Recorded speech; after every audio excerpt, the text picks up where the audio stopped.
Kahit mga ganitong simpleng luto nga lang din talaga sa kangkong ay talagang taob na naman yung kaldero nito. Lalo na paglalagyan pa yan natin ng madaming sili ay talagang napakasarap niyan.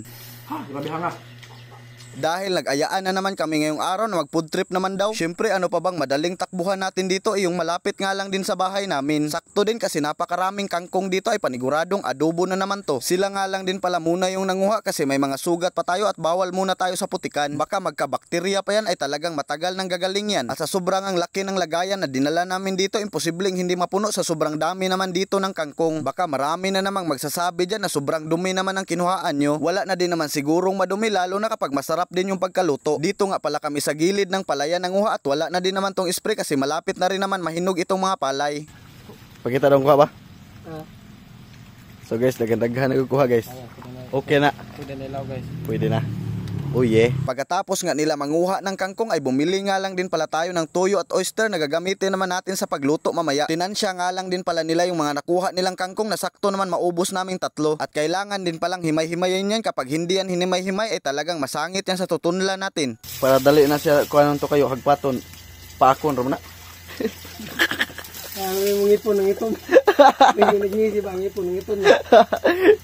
Medyo marami nga lang din talaga tingnan kapag hindi pa naluto, pero kapag maluto na yan mamaya ay talagang sobrang kunti na lang yan. Dahil kami nga lang din naman 3 yung kakain nito kaya nanguha na nga rin pala kami dito ng maraming sili. At sa sobra ba namang daming sili yung nakuha namin dito, imposibleng hindi sasakit yung puwit natin ito.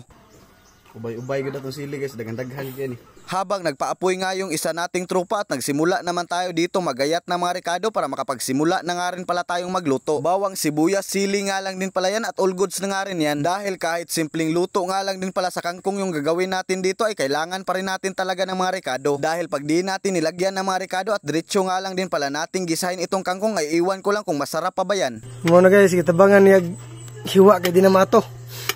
Daghan na kayo. Daghan na guys na no? Daghan na kayo sili. Miguel!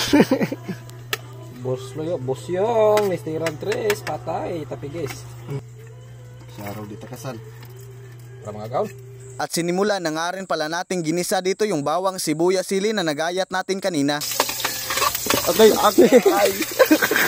At sinunod na nga rin pala nating ginisa itong napakaraming sili na nakuha namin kanina. Dito nga pala kami kanila nilagluto ngayon kasi maganda dito kasi nasa labas nga lang din pala yung lutuan nila. Bago nga pala namin sinalang dito yung kangkong ay nagtawanan at nagkwentuhan pa kami dito kung bakit daw di na lang puro sili yung nilagay, bakit hinaluan pa namin ng kangkong. Sabi ko naman kapag puro sili nga lang din yung lutuin natin ay iwan ko lang kung makain pa ba yan. Dahil sa sobrang dami ba naman ng sili na nilagay namin, iwan ko lang kung ilan yun, hindi ko nga lang din talaga nabilang. Dahil pag bilangin pa natin yun ay talagang nagsasayang lang din tayo ng oras niyan. At balik nga lang din pala tayo dito sa niluto natin. Naglagay nga lang din pala tayo dito ng kunting suka at inubos nga lang din pala natin sa paglagay itong toyo. At sunod nga lang din pala yan natin takpan at pakuluan nga lang din pala yan natin ng ilang minuto. At makalipas nga yung 5 minuto ay binuksan na nga rin pala natin kasi napakabilis lang naman lumambot itong kangkong. Syempre di pwedeng makalimutan natin sa paglagay yung oyster kasi pampabalanse yan sa alat. At dahil all goods na nga rin pala itong niluto nating kangkong, syempre di pwedeng hindi natin ipatikim sa kanila. Luto na itong tangkong guys, atong patiluan o unsa ka lasa ba.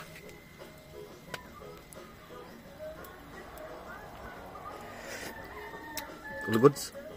Agod siya eh. At pagkatapos nga natin naluto yung kangkong ay sinalang ulit natin itong kawali kasi masarap din yan kapag parisa natin itong itlog at sardinas. Mabilisang luto nga lang kasi wala din naman sigurong sardinas at itlog na matagal maluto. Tamang halo-halo nga lang din pala saglit at all goods na nga rin pala yan. Chip boy logro.